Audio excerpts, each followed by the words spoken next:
네, 지난주 우리가 교회에 대한 전반적인 질문을 주고받고 또 이렇게 대답을 해주기로 이렇게 약속을 하고 예배를 마쳤는데요. 코로나로 인해서 부득이하게 그 질문들을 하나하나 대답을 할 수 있는 시간을 조금은 나중에 해야 될 것 같아요. 네, 제가 그렇게 질문을 받으면서 여러 가지 질문 중에 또 눈에 띄는 질문이 있었습니다. 그 중에 질문의 하나가 오늘의 설교에도 한 가지 답이 될 것 같아요.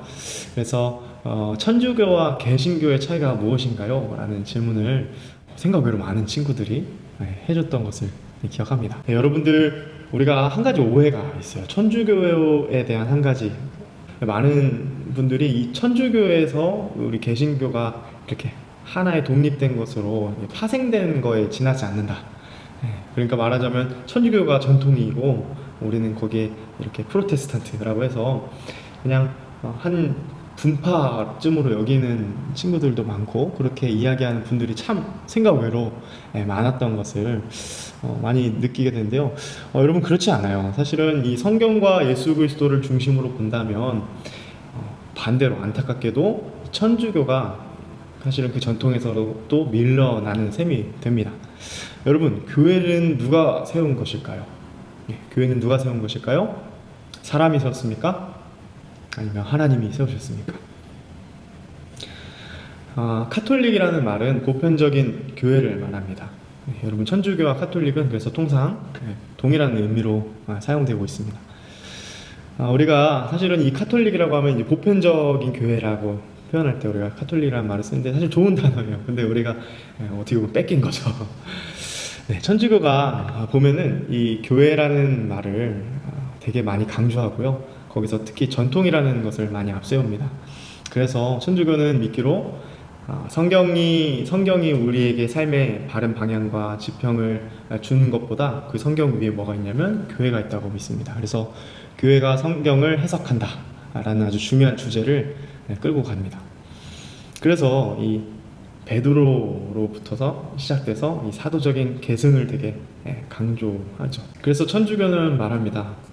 이 사도적 계승, 이 베드로로부터 시작된 이 사도적 계승을 이어받지 않은 전통을 무시한 교회는 보편적 교회에 속할 수 없다 라고 그렇게 이야기하죠. 인간의 노력과 행위에 그것을 더 강조하는 카톨릭은 이 인간의 의지와 또 인간의 의회에 세워진 교회를 강조합니다. 그리고 그 교회는 그들의 손에 세워졌는데 그 끝에는 아니죠. 그 시작은 베드로가 있는 거죠. 왜냐하면 본문 말씀에 이 베드로가 그 교회의 수장으로 마치 묘사되는 것처럼 보여서 천주교는 그것을 오용하여서 자신들의 교리를 세우는 데 사용하는 것이죠. 한 가지 재미있는 사실이 있습니다. 아이러니컬하게도 그렇다면 천주교 역사에 있어서 그럼 교황의 그 역사는, 교황이 세워지는 그 역사는 사도적 계승을 쭉 받는 사람들이 되어야겠죠. 그렇지만 그렇지 않음이 2013년에 드러난 적이 있습니다.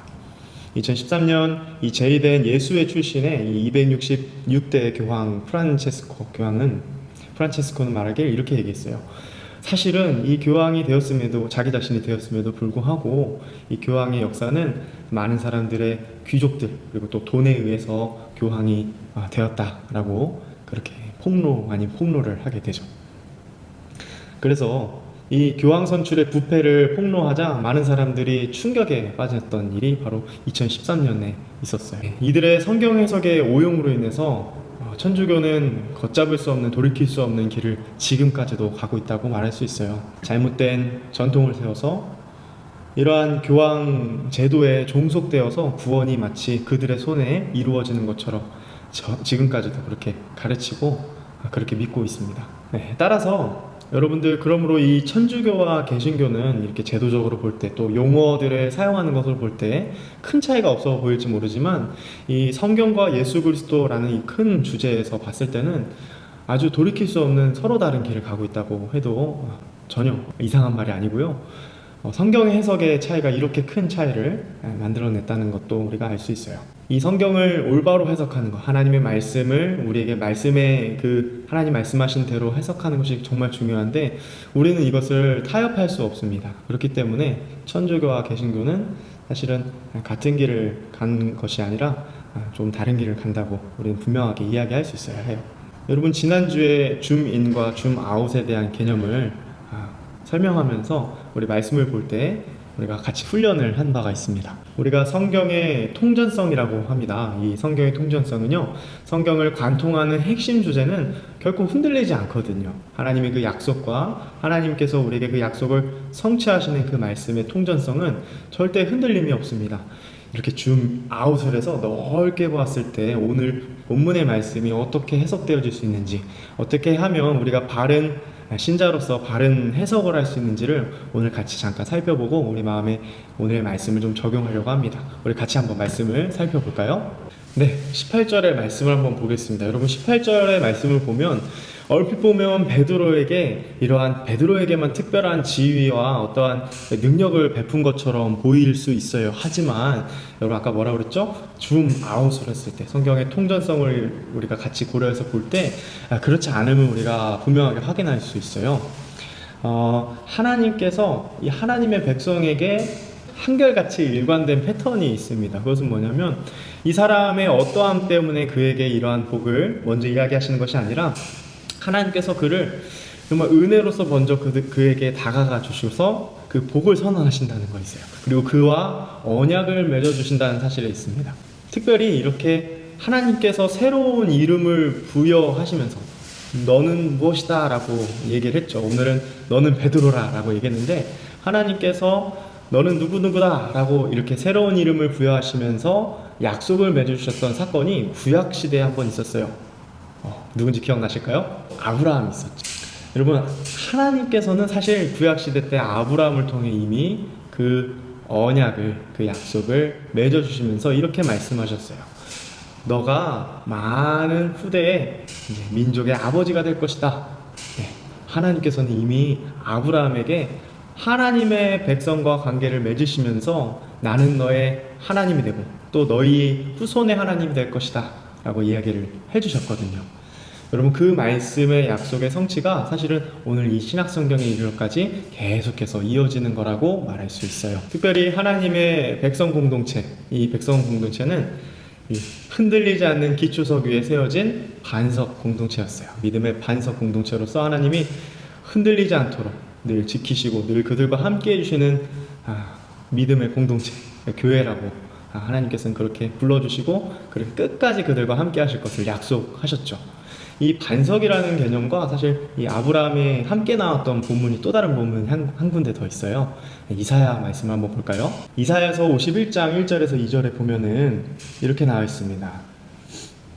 첫 절에 보실까요? 이 반석이 나오죠? 이 반석과 그 밑에 바로 2절에 이어서 너희의 조상 아브라함과 너희를 낳은 사라를 생각하여 보라. 아브라함이 혼자 있을 때에 내가 그를 부르고 그에게 복을 주어 창성하게 하셨느니라. 네. 계속해서 구원과 반석과 하나님께서 약속하신 아브라함 이 세 가지가 다 같이 나오면서 하나님은 그 약속에 신실하게 응답하셨고 그렇게 그 후손들을 통하여서 하나님이 하나님의 백성을 지키시고 보호하심을 그렇게 약속하신 것을 우리가 알 수 있다는 거예요. 또 하나님께서는 구약 성경에서 또 이렇게 말씀하셨습니다. 예레미야 말씀 한번 볼까요? 예레미야서 31장 4절에 보면 처녀 이스라엘아 내가 다시 너를 뭐한대요? 네, 세운다고 말씀하십니다. 네가 세움을 입을 것이요 내가 다시 소고를 들고 즐거워하는 자들과 함께 춤추며 나오리라. 아멘. 여러분 이 말씀을 보면 하나님께서는 하나님의 백성 이 공동체를 하나님의 백성 공동체를 다시 온전히 회복하시고 온전하게 하실 것을 약속하신 거예요. 그 약속의 흐름을 우리가 쭉 봤을 때 오늘 말씀은 베드로에게만 국한되어 있는 말씀은 분명히 아닌 것을 우리가 알 수 있어요. 자, 이렇게 성경 해석이 조금 다른 것을 알 수 있겠죠? 그러므로 우리 교회는 하나님의 약속대로 세우신 언약, 약속의 공동체인 거예요. 너는 베드로라 라고 했을 때 이 베드로라는 말은 반석이라는 뜻을 갖고 있어요. 기초석이라는 의미를 담고 있습니다. 오늘 읽지 않았지만 여러분 16절의 말씀에 보면 베드로가 이렇게 신앙 고백을 해요. 우리가 잘 알고 있죠. 주는 그리스도시요 살아계신 하나님의 아들이니라. 네, 이렇게 고백을 하죠. 여러분 이러한 고백을 하는 무리가 이 무리가 고백 위에 세워지잖아요. 신앙의 공동체는 이러한 고백으로 함께 모입니다. 다시 한번 말하자면 베드로가 그 리더로서 하나님이 세우신 것, 그것을 부인하자는 것이 아니라 베드로가 그렇게 신앙 고백했던 것, 우리가 문맥상 앞을 보면 그렇게 베드로가 고백한 것을 알 수 있고, 또 20절 말씀을 보실까요? 20절 말씀을 여러분 찾아보시면 그리스도인이라는 말이 단어가 나와요. 그러니까 예수님께서는 베드로에게만 국한되어서 염두하여서 이 말씀을 하신 것이 아닌 것을 우리가 분명히 알 수 있어요. 이 예수님께서 선언하신 이 말씀은 베드로로부터 시작되어 다시 한번 약속을 확증하시고 약속을 다시 한번 분명하게 확언하시는 그런 놀라운 말씀인 거죠. 그러면 그 약속하신 내용은 무엇이었나요? 여러분, 너무 놀라운 말씀입니다. 예수님께서는 이렇게 약속하시는 거예요. 우리에게 음부의 권세가 우리를 흔들지 못할 것이고 어둠의 세력들이 우리를 해하지 못할 것이다 말씀하시고, 또 우리에게 천국 열쇠라는 것으로 이 매임과 풀림의 비유를 통해서 이렇게 말씀하세요. 하나님께서 이미 하나님께서 이렇게 세우신 언약 백성들, 언약 공동체를 하나님의 그 백성들에게 능력을 주셔서 그들이 어디로 가든지 복음을 전할 때 하나님께서는 그들을 통하여서 또 다른 사람들이 복음을 듣게 하는 그런 놀라운 역사, 그런 놀라운 능력을 우리들에게 주신다는 그러한 능력을 주시겠다는 말씀을 하시는 거예요. 여러분, 너무 놀랍죠? 우리에게 그러한 약속을 하시면서 다시 한번 우리에게 믿음과 소망을 불어넣어 주십니다. 그러므로 내가 천주교에서 말하는 그러한 베드로가 수장급이 되어서 다른 사람들은 마치 그 밑에 있는 것처럼 그런 것이 절대 아니고, 하나님은 이 베드로와의 이 대화를 통해서 더 나아가서 이전에 이야기했던 약속, 언약이 다시 한번 확인시켜주시는 그러한 말씀임을 우리가 알 수 있습니다. 실제로 여러분, 사도행전 15장에 보면은 베드로가 이 메인다, 이 풀린다라는 말씀 있잖아요. 이 말씀을 통해서 많은 무리들 앞에서 이 복음을 전함에 관하여 얘기를 합니다. 베드로조차도 그렇게 인식하고 있음을 우리가 알 수 있어요. 사랑하는 여러분, 우리가 그러한 존재입니다. 여러분, 우리는 하나님께서 세우신 사람들, 그러니까 교회는 하나님에 의해서 세워진 교회예요. 사람에 의해서, 사람의 어떠함으로 인해서 세워진 것이 절대 아님을 여러분 먼저 염두하고 꼭 우리 마음에 기억하시길 바랍니다. 그렇다면 우리가 해야 될 것이 있어요. 우리가 해야 될 것은 또 뭐냐면, 목사님이 이렇게 이야기하고 싶어요. 세워지는 교회. 목사님, 그럼 방금 말한 세워진 교회라고 하셨잖아요. 그 반대의 말은 다른 거 아니에요? 틀린 거 아니에요? 틀린 게 아니고, 목사님이 좀 강조하고 싶은 부분이 있어서 이렇게 설교의 제목을 적었습니다. 여러분, 우리는 또 하나님이 주신 이 능력을 가지고 교회를 온전히 세워가는 일에 힘써야 해요. 여러분, 이제 코로나 때문에 아마 집에 오랫동안 있을 것 같아요. 여러분, 우리는 교회로 부르심을 받았어요. 이건 분명한 사실이고 하나님께서 그렇게 약속을 통해 이루신 사실입니다. 이것을 여러분 믿으시길 바라고요. 그렇다면 우리가 그렇게 부름 받고 오늘 말씀처럼 예수님께서 그러한 능력을 우리에게 주셨다면 우리가 해야 될 일은 이 능력을 받아 다른 사람들에게 주의 복음을 전하는 일이에요. 주의 복음으로 또한 교회를 서로 세워가는 일을 해야 한다는 거예요. 이 세워감은 아까 말한 기초석 위에 우리가 마치 교회를 세울 수 있는 것, 그런 게 아니라 서로가 서로를 돌보며, 오늘 아까 찬양했던 거 여러분 기억나시나요? 하나님의 능력을, 하나님의 사랑을 나타내는 거예요. 여러분, 그게 우리가 해야 될 일입니다. 그것이 우리의 손에 하나님께서 들려주신 교회를 세우는 일이에요. 주님의 피로 사신 교회를 우리가 세워가는 일입니다. 그래서 주의 교회를 통해서 세상이 누굴 보게 해야 해요? 주를 보게 해야 합니다. 여러분, 이 역할을, 이 거대한 숙제를 우리 주님께서는 우리에게 능력을 주시면서 우리에게 맡겨주셨어요.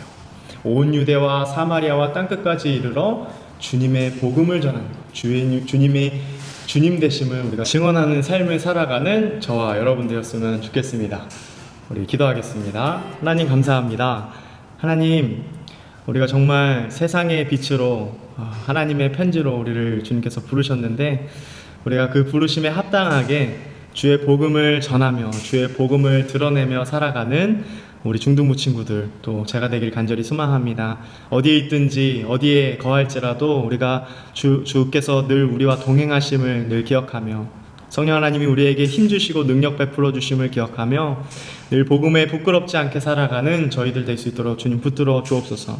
그리하여 우리의 손으로 하나님께서 또 주의 교회를 온전히 세워 가심을 우리가 또 경험하며 그 영광에 참여하며 우리가 살아가는 이번 한 주간이 삶이 될 수 있도록 주님 붙들어 주옵소서. 감사합니다. 예수님의 이름으로 기도합니다. 아멘.